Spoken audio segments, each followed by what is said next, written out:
Hi guys, welcome to this week's episode of Recovery Talk.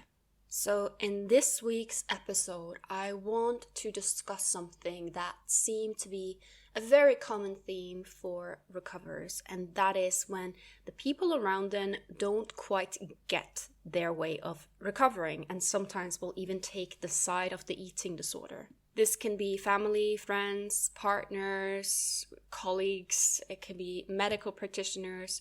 What do you do when the people around you seem to reinforce the eating disorder? Some typical examples of this could be maybe you're experiencing extreme hunger and you are giving into extreme hunger as you should, and maybe you have a doctor or maybe a parent that's like, whoa, why are you eating so much? This can't be good. Are you developing binge eating disorder? So essentially they're saying things that the rational part of you know it's wrong, because if someone else, if you had a friend that was going through extreme hunger, you would have been like, oh no, they're wrong. Obviously extreme hunger is a normal part of recovery, and maybe hand them an article or two about it, it'll be fine. But because it's you going through it, there is a part of you that has that doubt, right? And then now it's being reinforced by the people around you. Even though you know that they're wrong, there's still that little voice inside you that's like, but what if they're not?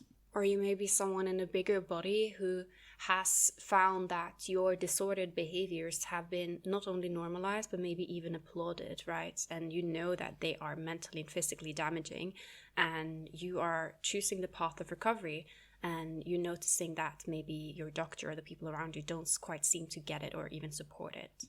And another typical example is someone going all in and their treatment team not quite getting it, or thinking that they are doing something wrong for quote unquote going all in. Yet you know that for you, the right thing to do is to let go of the scale, eat what you want, whenever you want, take a complete break from exercise, rather than moving in tiny steps. You know that you just need to take that leap. So yeah. These were just some random examples, but overall, what I want to discuss is what to do when the people around you don't quite get it. Whether it is your parents, whether it is your therapist, whether it is, doesn't really matter, but usually would be the people around you, like people that you know quite well. Or maybe even people on the internet, because in this day and age, that is how a lot of us communicate, right? Maybe you are in recovery spaces, and I will talk more about recovery spaces probably in the next episode of social media and recovery spaces, because this is another big one. But I feel like that one deserves its whole episode just for that. So first of all, us human beings, we are, from an evolutionary perspective, I love the evolutionary psychology. From an evolutionary perspective, we are primed to want to fit into a group and get group approval, right? And the reason for this is that it literally had survival benefits. If you were, in touch with the group, think about thousands of years ago, if you were in sync with the group, you wouldn't be in threat. But if you started, going outside the group and ruffle the feathers, right? You could have risked the group abandoning you. You could risk trouble. It could harm your survival, right? So as a species, us human beings are actually kind of made to, conform and, wanting other people's approval. And I'm saying this because a lot of people have shame for seeking external approval. They think that they are some fault and weak human beings for it. And actually, it's just completely normal. It's completely normal instinct that we have as human beings. But of course, it's something you can work on, right? In some cases, this desire to conform can be helpful. But in modern society, I would argue that in many ways, it's become something that holds us back from growth. But overall, just knowing a little bit the roots of this, that this is just a normal human instinct. You want the approval of other people, you want the understanding of other people, you want to feel like you belong, you want that harmony, don't want to ruffle the feathers. It's normal, okay? It's completely normal. But then again, something very interesting that I see sometimes, but absolutely not always, but sometimes I see that people with eating disorders, they're not necessarily scared of ruffling feathers or going against the grain with other things in their lives, right? For example, some of them may be heavily involved in politics or activism where they are challenging the status quo, and they know that a lot of people disagree with them and they're fine with it. But then when it comes to their recovery, if even just one person makes a comment that can be slightly interpreted as you are doing recovery the wrong way, it's like everything collapses. So I want you to be mindful of this. Are you someone who just in general like to conform, like to have people, understanding you, like validation, or is it just in recovery? For some people, it will be just an overall theme, right? And I see this a lot when I work with people with eating disorders. A lot of them they just want understanding, acceptance, belonging. They don't want to ruffle any feathers. They don't want any conflict. They're very scared of upsetting anyone or having any misunderstandings. They just want, like, what can I say, the smooth sailing, right? Whilst there are other people whose personality is the complete opposite, except when it comes to their recovery, right? So that can just be something interesting to maybe see, where do you think you fit in? Or maybe you are a little bit in between, right? That's also very common. Maybe you have certain areas in your life where you don't need to be understood and you don't need everyone to agree with you. But when it comes to your recovery, you find that feels a bit more vulnerable. So being understood, it is a great feeling, especially when you're going through something like recovery, right? It is a great feeling.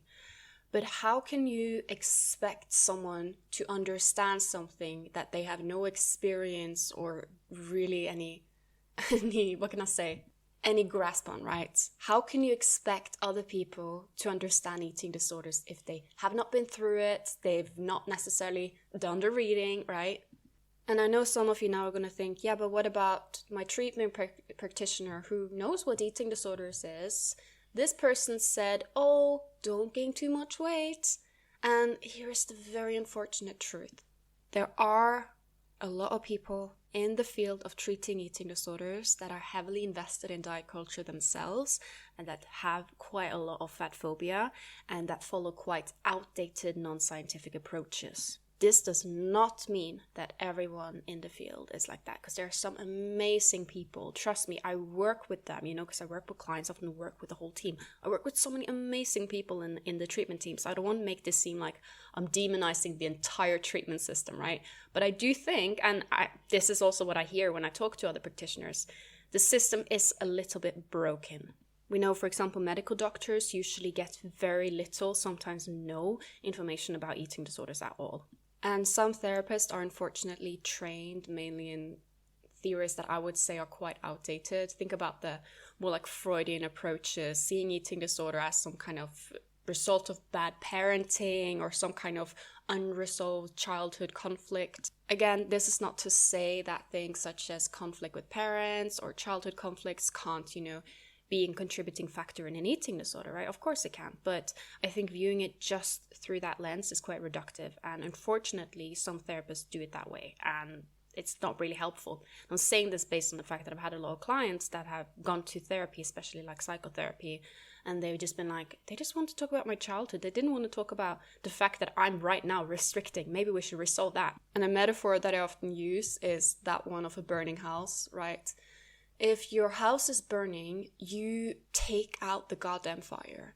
You don't go inside trying to figure out why your house is burning. Maybe you can do that afterwards, but first you need to take out the fire. So when someone is heavily undernourished and potentially also underweight, of course, relative to that set point, only focusing on why are you restricting without taking any active steps to actually lessen and eventually get rid of this restriction and focus on refeeding, regaining weight if that's necessary, I think it's a little bit of a waste of time, and I think it's doing people a disservice, right? Because also the truth is, in some cases with eating disorders, there isn't always any deep childhood trauma answer. It's just that this is a person who has that genetic predisposition to an eating disorder, and a period of starvation, going on a diet, losing some weight under your set point is enough to set off a switch that triggers an eating disorder. Anyways, that was just a little bit of a side note. And please, again, don't take this as me saying, oh, the treatment system is so bad. Everything is bad in the treatment system, because there are so many amazing people in the treatment system that know eating disorders. And if they have any gap in their knowledge, they are actually making an effort to learn more. I also know a lot of them are listening to this podcast and they want to learn, right? And I think that is pretty awesome as well. So shout out to fellow practitioners. I know that we are dealing with a little bit of a monster with an eating disorder. It's not an easy condition, right? But I do think that psychology as a field has it's had its errors, right? If we look back at the history of psychology, we always need to view it with some skepticism, right? And also we need to be mindful that we are on the side of the client and recovery, not the eating disorder. We shouldn't fear what the eating disorder fears. Which takes me back to, back on topic again. Went a little bit off track there, but I feel like that was important to mention. I have spoken about this before in episodes where I discussed, eating disorder treatment and treatment professionals and common misunderstandings, right? And essentially trying to bridge the gap a bit between practitioner and client. So anyways, back to what I spoke about with, wanting other people's approval, understanding, acceptance. And like I said, how can you expect them to understand something that they aren't going through themselves, right? So for example, if you have parents that haven't had an eating disorder, how can you expect them to understand what you're going through? We often think that just because someone is close to us, they just should know, but that's not really true. You probably have someone close to you that is going through something or has gone through something that you don't necessarily know that much about. You're trying to support, but you don't always know the right things to do and say, right? And it could be that you would suggest something that wasn't helpful, right? Maybe someone is going through a period of heavy grief and you're like, come on, let's go out, have some fresh air, you need it. But maybe what that person really needed was just to go through that grief and actually just stay home alone, have some space and time. Everyone responds differently to grief. That was just a random example. But just showing, does that mean that that person is wrong? For example, as a bisexual woman, there are so many people who just don't get it. Like even people within the LGBT movement who just don't get it. And of course, let's not mention people outside of the LGBT movement who just don't get it. They can't wrap their heads around bisexuality. And you know what? I became more comfortable in my bisexuality, the point where I realized I don't need to convince people. I don't need to explain to people. Like, if they don't get it, they don't get it. That's fine. There's always going to be some people who think that I'm secretly straight or secretly lesbian, right? Okay, well, that's fine. That doesn't harm me, no? I don't understand French. Is French not a language? I don't understand certain religions. Does that mean that that those religions are wrong somehow? I was in the park this morning with my dog and it is freezing cold here in London, like 0 degrees Celsius, which is for London pretty cold. It was frost on the grass, and then there was this group of people exercising in the park in the early morning, voluntarily, probably even paying to exercise, be part of this group exercise. I cannot, no matter how hard I try, wrap my head around why someone would voluntarily do that. Why someone would voluntarily go out in the park and exercise in a cold morning. I can't. Does that invalidate them? No, because they don't need my understanding. They don't need, it's not for me. So that it doesn't matter, right? If it makes them happy, go ahead. But it's not for me, right? And that's okay. And equally, people may look at me, with my giant dog and wondering, why on earth do you have that drooling mess of a giant in your home? Trust me, people will often give me nasty looks when I'm walking her or cross the road of just be strange about me having her. And you know what? I could have taken it personally. I could have taken that some people are kind of hostile towards her personally, right? But I don't, because I know it's not their dog. Like I'm doing me, they're doing them.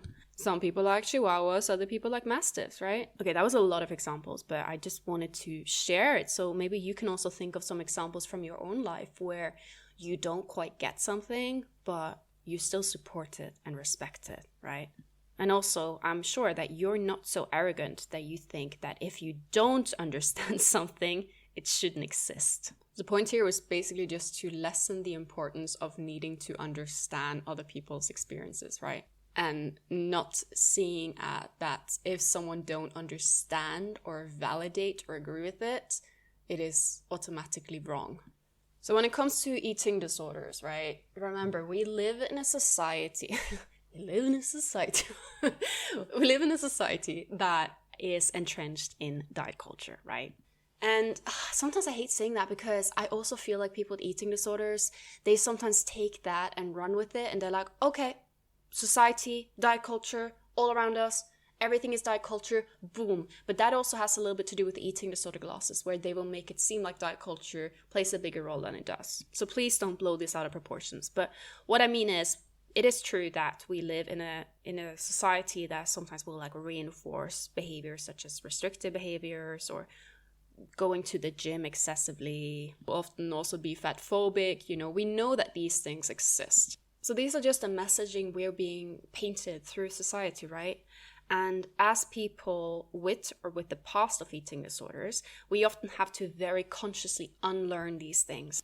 I can see right through diet culture because I have done that work myself. I've unlearned and I have really focused on detaching from it, right? But the reason why I did that is because of an eating disorder, right? That forced me to unpack, to unlearn, right? If I never had an eating disorder, I probably would still maybe half engage in diet culture now and then, right? Maybe I'd be like, oh, keto, and do like a week of keto and be like, oh, this sucks, I'm done, right? I could have been half engaging with diet culture, which is what most people do, right? And that is good business for diet culture. I mean, I like to think that I wouldn't, but realistically speaking, it could be that I would, right? Because I hadn't had a big enough reason to truly unlearn and unpack. So the people around you that don't always know the right thing to say or do, they don't know that saying stuff such as, oh, I feel so guilty, I just had a cake, ha ha ha. They don't know that that is harmful. They don't know what that,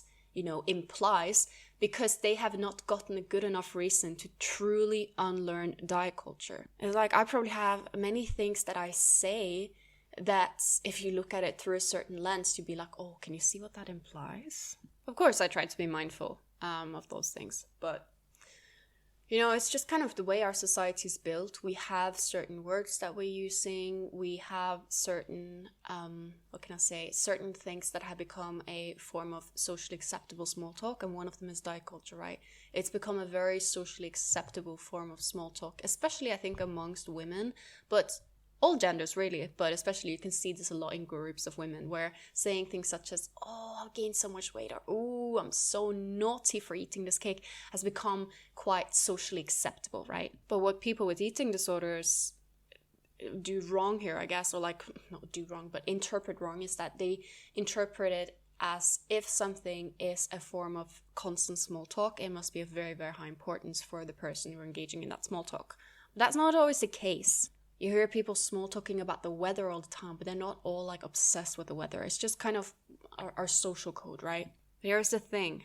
It is year 2022, soon 2023, December 2022, when I'm now recording this. And you are not in danger for not complying with the group and engaging in that small talk or doing something that the group don't quite understand.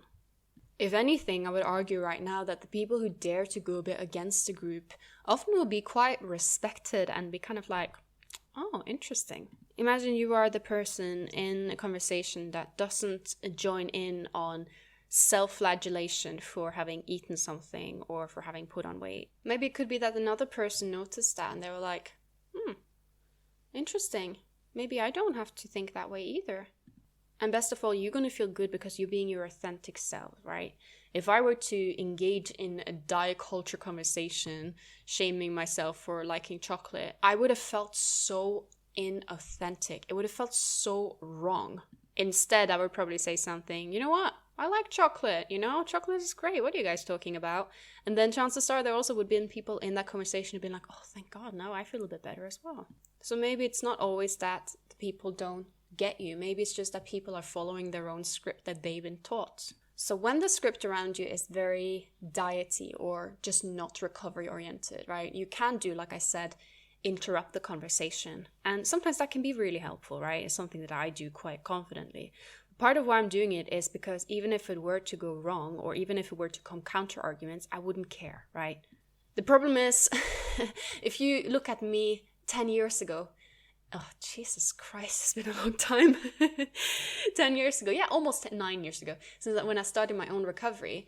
If I were to engage in a conversation and people were kind of like, oh, I don't know, shaming carbohydrates. And if I were to come in and be like, actually, carbohydrates are great. And if someone then would have engaged with a counter argument, no, actually, carbohydrates is really bad. I would have been so goddamn triggered. And I would probably have cried eating my pasta that evening.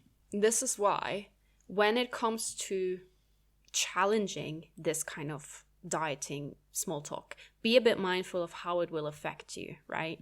If you can handle someone counter-arguing, which doesn't always happen, but sometimes it will, then that's fine. Please engage, But if you notice that it turning into a debate, turning into a almost you versus diet culture, right? And that just ends up triggering the hell out of you, then it is okay to just leave the conversation, right? And I'm using this example because, Christmas is coming up. I mean, some of you may listen to this not in December 2022, if so, hi from the past. But here in the UK right now, Christmas is coming up, and I know a lot of people are gonna sit around dinner tables with their family, and they're gonna have that one uncle or that one cousin that just cannot stop talking about their diet and diet culture, and can't stop saying things such as, oh, I'm eating so much, oh, my pants are gonna fit really tight the next day, as if your body can physically change drastically overnight. It can't. It literally can't. You can be bloated, retain some water, but you can't completely change your body shape overnight, no matter how much you eat. Side note. So yeah, you have these conversations around the dinner table, and you know that what they're saying is just doesn't make any sense, right? They're just talking diet culture stuff. And you decide to interrupt the conversation, right? Which good and great. But you notice that what happens is that it becomes almost like a crossfire where you are just being triggered so badly, because now you suddenly have someone who is arguing. Essentially, they're saying the same thing that your eating disorder is saying. So you may rationally know that your Uncle Steve is being unreasonable and being wrong, yet your eating disorder is getting so much ammunition. Because essentially, here you have Uncle Steve around the table telling you everything your eating disorder is already telling you. And in those kind of conversations and situations, it is okay to either just kind of leave, right? Physically leave, excuse yourself and go to the bathroom and just take some deep breaths, take a break. And also it's okay to, depending on how easygoing your family or friends are, saying, hey, I don't feel comfortable engaging with these conversations around the dinner table.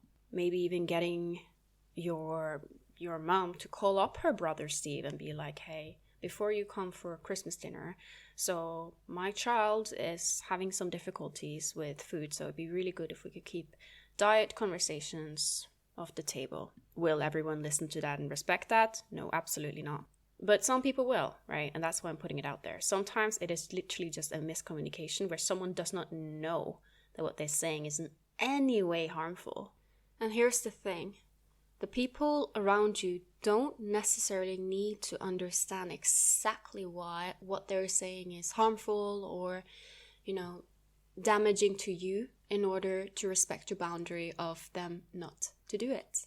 Or more precisely, respect your boundary that you will not engage, and that if it continues around you, you will have to, remove yourself from that conversation or that space. I think this is the mistake a lot of people fall into. They think that in order to, make Uncle Steve not endlessly talk about his keto diet, that he needs to understand why keto is not necessarily the ideal diet, and why, diet culture this, and why it's harmful to you, what your eating disorder is telling you when he's engaging in this conversation.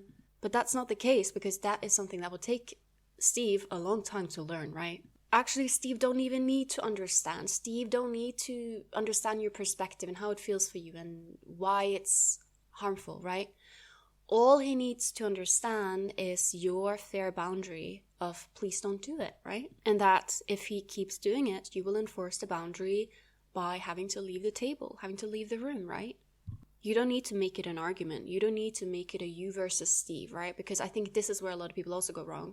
They make it an argument. So they will start debating Steve, right? They will try and counter-argue it, thinking that if they just have a good enough counter-argument around the dinner table, Steve will be quiet. But that's not really how it works. If anything, Steve will just double down and argue even more intense. If you instead just say, hey, you know what, Steve?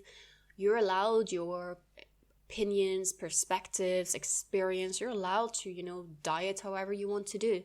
But I'm asking you respectfully if we cannot have that around this dinner table, because I'm someone who struggles with my relationship with food and body, and it's healthy for me not to engage in these conversations. Another one that you can use, which is occasionally a little bit sneaky because it may be at times a little bit of a white lie, but it could also be, not a white lie. It could be something you agreed on with your practitioner. And that is essentially saying, that my therapist told me that I shouldn't engage in these conversations, right? And I know it seems like a little bit of a cop-out, but if you are extremely vulnerable, simply just saying, oh, my treatment team or my therapist or my coach said that I should step away from these conversations, it can sometimes make it a little bit harder for Steve to invalidate you, right? Because one thing if it's Steve is oh, you're too sensitive, you're to this, you're to that. But now Steve suddenly will have to argue against professionals who probably saying this for a reason, right? This does not always work. Please don't think that this is just some magical words that immediately shuts things down. But I have seen a few times that when clients saying that, they actually instead saying, hey, this is something I'm working on with a therapist, not to engage in these conversations and blah, blah, blah, and keeping conversations around me, body neutral, food neutral. But overall, the importance is you don't want it to become a debate, because as soon as us human beings feel like we're in a debate, we feel like if we are defending ourselves, not just the cause, we're defending ourselves. And this is, again, such a common trap. People start, having these endless diet culture conversations around the table where you are kind of arguing, and rightfully so, you're arguing from probably a more reasonable perspective than someone heavily engaged in diet culture, right? But it doesn't quite work, because the person will just double down, and you still being vulnerable, you just notice your eating disorder gets so triggered. Yes, there is a time and place for these conversations, right?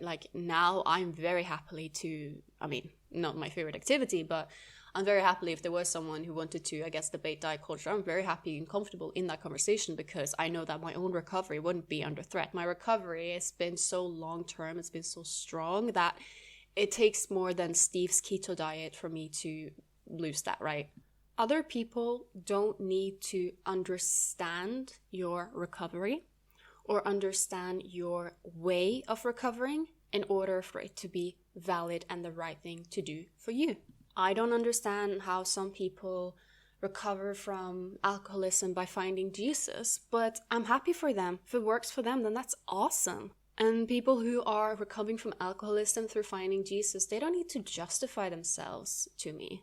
I think with eating disorder recovery, even though you know that your route of recovery is the right route for you. For example, imagine you're someone who knows that you have to give in to your extreme hunger, right? You have to do it. This is it's just not working anymore. You know that this is an unavoidable part of your recovery. Or you know that you need to put on weight beyond that, healthy minimum that maybe your team has given you, or maybe that so-called weight that your doctor said, oh yeah, good job for being at this weight. Maybe you know that you have a higher set point than that, right? Or maybe you know that your family or doctor's comments that you should lose weight just because you are in a bigger body, when you actually know that for you, weight loss means an eating disorder, and you know that your body is most comfortable at a higher weight. You were never meant to be super thin, and that's okay. So you can rationally know all of these things. You can be able to give good advice to someone else in the same situation, right? So you know that recovery is right for you. Yet there is this tiny part of you that has doubt. The doubt creeps in, and you're constantly looking for evidence that the doubt is right. So for example, you know damn well that you have to challenge your fear foods. There is no way around it. You can't think yourself out of it. You need to eat yourself out of it. Yet now suddenly you have your cousin saying, oh, I need to be careful with the sugar, ha ha ha, And you know that it doesn't apply to you, right? You know rationally it doesn't apply to you. If there was anyone else around the table who was in your situation and felt triggered, you would have been able to say, oh, it doesn't apply to you at all, right? Yes, there is a part of you that takes it, and that doubt in you, that part of you that doubts recovery is possible for you, will latch onto the fact that your cousin said that and use that as a reason as to why you shouldn't eat that cake. Essentially, the way your eating disorder works is that it has a confirmation bias, right? It will constantly seek out evidence against recovery, not for it, right? You will seek out evidence for it because that is kind of just the truth. The truth is an eating disorder is not great, right? That's not really any, what can I say? I don't think anyone would debate me on that, right? But your eating disorder will always seek out evidence against recovery, and it will often try and seek it out amongst the people around you, right? It will look at, okay, did your mom skip desserts? Did your brother go to the gym twice today? Is your friend on a fitness kick? You know that none of these change your reality. And your reality is you need to pursue recovery. Yet the eating disorder will try and use this as argumentation as to why recovery is not really for you. And here's the thing. Very often people think that in order to recover, they need to get rid of all doubts. They think that they will recover when it feels like the right thing to do, right? They will recover when the circumstances are perfect, when there's no triggers around them. And some even blame the people around them, like, yeah, I'll recover when I move out because my parents are too triggering, just an example. And I don't want to invalidate the fact that you may have people around you that really are reinforcing the eating disorder and complicating recovery. But equally, I want to say that what may happen, for example, imagine you have triggering parents, you move out, chances are you will find another trigger as well. Because your eating disorder is always looking. But here's the thing. This doubt you're feeling, you don't need to get rid of that doubt in order to recover. Oh my goodness, I see so many people just waiting for the doubt to go away. They think that if they read one more article, listen to one more podcast, if they just wait a bit, if they just this and that, all the doubt will be gone. But that's not how it works.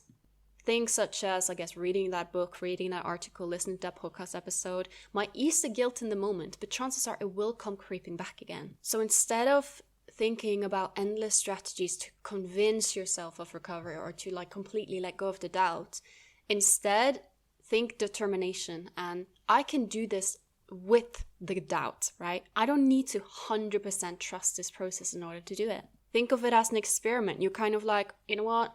I don't even know if this is going to work or not, but I'm at least going to commit to it despite the doubt, despite the triggers, and then we'll see. I think this is such more of a helpful approach rather than thinking you must feel completely sure and ready and have no doubts in your mind in order to do something. It's okay to doubt recovery. It's okay to have those moments where you're thinking, am I doing the right thing, right? It is completely okay. It's normal. Your brain is wired to find those reasons why recovery is not for you. Do you know how many different people with unicorn syndrome I talk to in a week? And they all have sometimes the most elaborate reasons of why they are unicorns. And it's been years and years and years and I still haven't found a unicorn. And sometimes their unicorn syndrome is heavily based not just on themselves thinking they're the unicorn, but basically other people. They find behaviors and things that are said by other people and use that as a reason to why they're the unicorn. So of course the unicorn syndrome is in some ways internal. It's the person having the unicorn syndrome, right? But they find the evidence from maybe a news article. They find the evidence from a parent. They find the evidence from their doctor, right? For example, they may see that the people around them has given up on them in terms of recovery, right? Maybe your team has gone from treating you as someone in recovery to someone with a chronic condition that they're just managing, right? Oh my goodness, is that good fuel for the eating disorder? But just because other people have given up on you don't mean that you have to give up on yourself. Prove them wrong. You do not need other people to understand, to validate, to relate to your experience, for your experience to be valid and for your approach to be the right approach for you. The more you seek that external approval, the more dependent you become on that external approval. So yes, it can be amazing when you have people around you that understands, right? Maybe they say something that's really affirming. That is awesome when it happens. Not saying that you can't enjoy that when it happens. The problem is if you get so dependent on it that if someone says the wrong thing or if someone don't get something, you completely invalidate it in yourself and you think, oh, I can't do this because my mom don't get it or my doctor don't get it. You don't understand everyone else's way of living, way of moving through the world, way of healing. And equally, other people don't need to always understand yours. When you're breaking free from an eating disorder, breaking free from diet culture, you're essentially interrupting the social script, right? You're saying that actually eating loads of food, suffering from extreme hunger or eating loads of food, is actually for me healthy when we live in a society that often demonizes that behavior. Or you're saying that, you know what, you need complete rest when we live in a society that often encourages movement and say that movement essentially seems to cure everything. But again, who for? Chances are, if you're struggling with compulsive exercise, the healthiest thing for you is to take a break. It doesn't matter what the people around you think of that. It doesn't matter what the people around you are doing. And at the end of the day, you can choose just doing what you feel conforms to what people around you expect from you. Maybe you feel like the people around you just now see you as the gym rat, they see you as the fitness freak, they see you as the health nut, right? You can keep doing that because you think this is what is expected from you for the people around you. This is what maybe even if it's applauded. Yeah, you can do that, but you will suffer the consequences, not them. And if anything, they see you that way because you're acting that way, right? You can change, you can change and not be that person anymore, and people will not see you as that person anymore. But there is a bit of a stage when you're transforming from one version to yourself to another, right? Remember, we see the world not as it is, we see the world as we are. And isn't that a bit of a relief, right? And someone not understanding you and someone not getting it, someone disagreeing with you, it's not the end of the world. It's literally just part of being a human being. Again, we are all just here in completely different realities with completely different experiences. If you have someone around you that are okay to communicate with, you can communicate certain boundaries around what kind of conversation topics you want to talk about or what kind of comments are not helpful. And hopefully they will accept it. And if they don't, you can say, well, I will step away from the conversation. I will step away from this room when you start, for example, commenting on the fact that I'm eating a lot or talking about your trip to the gym when I'm having a break from the gym, right? Communicate kindly and not in a way that is accusing the other person of doing something because then they get defensive. Instead, just saying, you can do what you want, but this is my experience. And for me personally, it would really, really help if we could kind of tone it down a bit with these conversations around me, because I'm working on my relationship with food and body movement. So these conversations for me, I can take them the wrong way. And it would really help me if you could be mindful of that. Most people respond well to it, but some people don't. And even if they don't, that doesn't mean that, okay, then you should just engage in the conversation, right? You're allowed to set boundaries with people. You are allowed to take a step back. Okay, guys, this is becoming a very long episode because I felt like it was so much to cover, and I know that Christmas is coming up and it is a very triggering time for a lot of people because, the meeting with their families and a lot of focus on food. I would also say Christmas can also, for some people in recovery, be a very liberating time, right? It can be a time where they really are forced to challenge a lot of things. So don't think, okay, Christmas, damn, bad news for my recovery. Instead, think of it also as an opportunity. But realistically speaking, I know it can be a tough time, so that is why I made this a little bit longer than average episode, where I was discussing some very common conflicts and triggers that I see amongst people and their friends, family, treatment team, surrounding other people not always being completely on board with what they're doing or the way that they are detaching from diet culture, the way that they are engaging in recovery, and, not wanting to engage in certain conversations. Last but not least, yes, you can absolutely educate the people around you. Again, try and do it gently. Try not to do it in like a way where they feel like you're accusing them of something, right? This is just, I'm saying this not because I care about them feeling accused. I'm saying it because when they feel accused, they might say things that can harm and trigger you, right? So I'm thinking about you here, not their comfort. But yeah, you can maybe send them an article, send them a podcast episode in a way to invite them to understand your way of doing things, right? I've seen this a lot when people have, for instance, gone through All In Recovery, right? Good example. And they've actually sent an article to their parents, if they're living with their parents or visiting the parents, or they maybe have sent an article to their doctor and just being like, hey, this is the way I'm doing it, just letting you know this is how it is, right? And a lot of times people are kind of like, well, yeah, you do you. Cool, thanks for letting me know. And also a lot of times people are like, oh, this is really interesting. Thank you for sharing, right? So don't always assume that it will be taken negatively. For example, I've done a podcast episode where I talk about supporting someone with an eating disorder. So you can maybe even send them that episode. A lot of people have told me that that was very helpful for their parents or for their friends or partner or family, etc., etc.